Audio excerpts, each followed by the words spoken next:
하나님의 평화가 여러분과 함께하기를 주의 이름으로 축복합니다. 오늘 우리에게 주시는 하나님의 말씀은 시편 55편 18절부터 23절 말씀까지입니다. 다윗의 시편에 자주 등장하는 인물이 악인입니다. 다윗은 이들을 자신의 대적자라고도 소개합니다. 히브리 전통에서 악인은 나쁜 사람을 가리킨다기보다는 하나님의 뜻을 거스르는 자입니다. 악인은 공동체를 무너뜨리며 정의를 훼손하는 자라고 성서학자들은 해석합니다. 그래서 다윗은 하나님 두려워하는 마음이 없는 악인들이 활개를 치면 폭력과 다툼이 공동체 안의 일상이 된다라고 말합니다.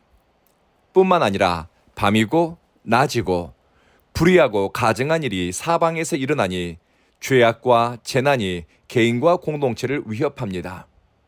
탄압과 거짓이 활개를 치면 의인이 숨고 거룩한 가치가 사라지게 됩니다. 다윗에게 고통을 가져다 준 악인에 대해 상당히 자세하게 소개합니다. 고대로부터 현대까지 과학기술의 진보는 이루었지만 인간성의 진보는 거의 일어나지 않았다라고 역사학자들은 말합니다. 그러니 다윗이 만났던 악인들, 다윗을 두렵게 하고 다윗이 치를 떨게 할 만큼 아픔을 주었던 악인들이 오늘날에도 존재하고 우리 곁에 우리가 사는 공동체 안에도 다양한 모습으로 존재할 것입니다. 다윗이 만난 악인들의 특징에 대해 요약해 보도록 하겠습니다. 악인은 그릇된 길에서 이득을 취하고 올바른 사람을 해치는 것을 두려워하지 않습니다. 악인은 불쌍하고 가난한 사람에게 폭력을 가하는 것을 주저하지 않습니다. 악인은 분노의 감정으로 하나님의 사람을 대적합니다. 악인은 자신들의 행위와 계획이 상대방에게 어떤 두려움과 공포를 가져다 줄지 전혀 고려하지 않습니다. 악인은 선한 사람의 꿈을 무너뜨리고 살 소망을 파괴하고 내일의 좋은 일을 어지럽힙니다. 악인은 자기를 신뢰로 대하는 사람을 이용하고 상대방의 호의를 값없게 여깁니다. 악인은 다른 사람의 생존과 관련된 문제를 함부로 다룹니다. 악인은 내면에 쌓은 악에서 악한 것을 말하고 의도하지 않아도 악한 계획이 생각을 이끌어가니 하나님의 사람을 해코지 하는데 주저함이 없습니다. 악인에게는 변하고자 하는 의지가 없습니다. 그러니 더 높은 가치를 위한 열심과 새로운 시도도 없습니다. 악인은 근본적으로 하나님을 두려워하는 마음이 없으니 자기와 친한 친구, 자기를 신뢰하는 사람의 뒤통수를 치고 괴로움을 가져다 주는 일을 서슴없이 합니다. 악인도 하나님을 예배하는 자리를 찾아갈 수 있지요. 하나님의 사람과 믿음의 이야기를 할 수도 있고 신앙생활을 하는 척 할 수도 있습니다. 그러나 그들의 본심은 악에 기울어져 있어 시간이 오래 지나도 좋은 열매를 맺지 못합니다. 악인은 약속을 하고 근사한 맹세를 하지만 그 입의 말을 지키지 않습니다. 악인의 입술은 버터를 바른 것처럼 미끄럽고 부드럽지만 그 속에는 찌르고 부수고 깨뜨리고 파괴하는 힘이 가득합니다. 악인이 하는 말이 품이 있고 격이 있고 점잖게 들릴지 몰라도 실상은 그 말 안에 날선 칼이 들어있어 사람을 상하게 하고 심령을 다치게 합니다. 이런 부류의 사람과 동행하는 것은 고통입니다. 다윗은 믿었던 사람들에게서 악인의 실체를 발견했습니다. 그들에게 이용당하고 버림받은 후에 인간 이해가 새로워졌습니다. 참된 지혜는 사물과 사건을 바르게 보게 할 뿐만 아니라 사람에 대한 분별력도 갖게 합니다. 다윗은 시편 37편에서 오만한 사람의 발걸음, 그릇된 사람들의 손, 못된 짓 하는 사람과의 동행을 경계했습니다. 행여나 그들과 함께 무리 지을까봐 어떤 사람에게 곁을 내주어야 할지 살폈습니다. 왜냐하면 다윗이 악인들을 경험하면서 발견한 것은 시편 33편 악인들의 결국은 뿌리째 뽑힐 것이다 하는 것입니다. 좋은 길동무를 만나는 것은 큰 복입니다. 압살롬이 반란을 일으켜 아버지를 죽이겠다고 군사를 동원했을 때 다윗과 오랫동안 신의를 지켜온 후세는 목숨을 걸고 다윗에게 피신할 시간을 벌어주었습니다. 바르실레라고 하는 노인은 길르앗이라는 변방에 살고 있었지만 다윗이 외롭고 힘들었을 때 다윗을 찾아와 위로해 주었고 필요한 것을 공급해 주었습니다. 유대인들에게 전해지는 격언이 있습니다. 선한 친구를 사귀고 스승을 만들어라. 선한 친구, 좋은 친구는 더 나은 사람으로 나를 만드는 동기가 되고 영향력이 됩니다. 그리고 스승은 나를 올바른 길로 이끄는 이정표가 되기 때문입니다. 친구들에게 배신당해 목숨이 위태롭게 되었으나 다윗의 소망은 아침, 한낮, 저녁, 하루 3-3번 하나님 앞에서 근심하며 탄식하는 자리에서 나왔습니다. 그렇게 주님 앞에서 울고 주님 앞에서 탄식하면서 하나님 나한테 왜 이러시냐고 하소연도 했겠지요. 나를 사랑한다고 하면서 왜 나를 사지로 몰아넣었습니까?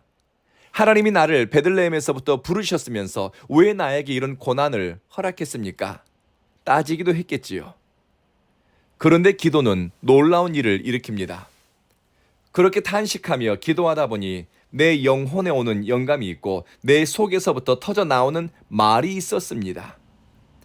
22절 이후는 다윗이 그렇게 기도하면서 하나님을 경험하고 또 느끼게 된 영적인 영감, 인사이트를 사람들에게 들려준 내용입니다. 여러분의 짐을 하나님께 맡기세요.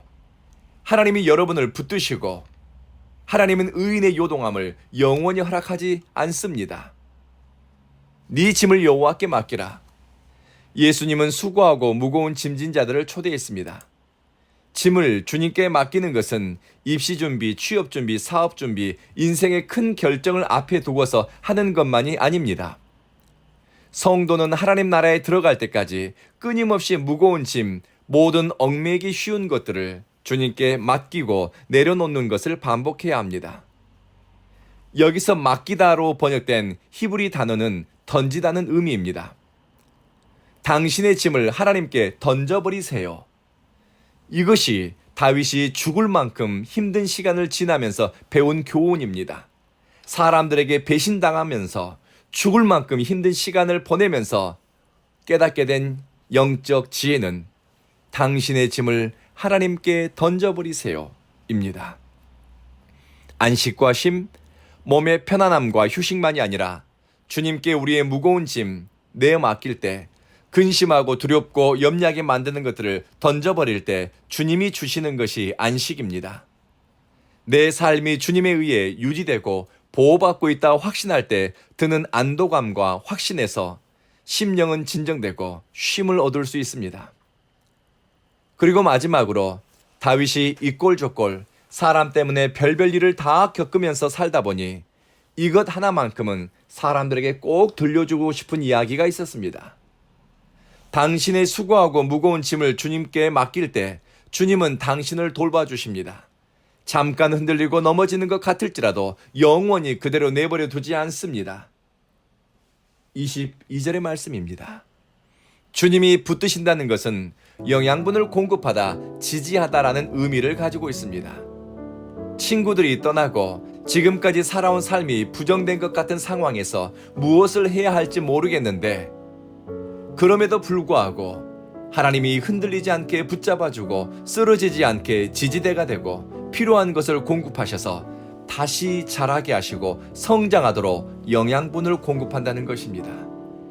이것이 바로 하나님을 피난처로 삼고 요새로 삼고 환난날에 산성으로 삼은 사람의 인생 고백입니다.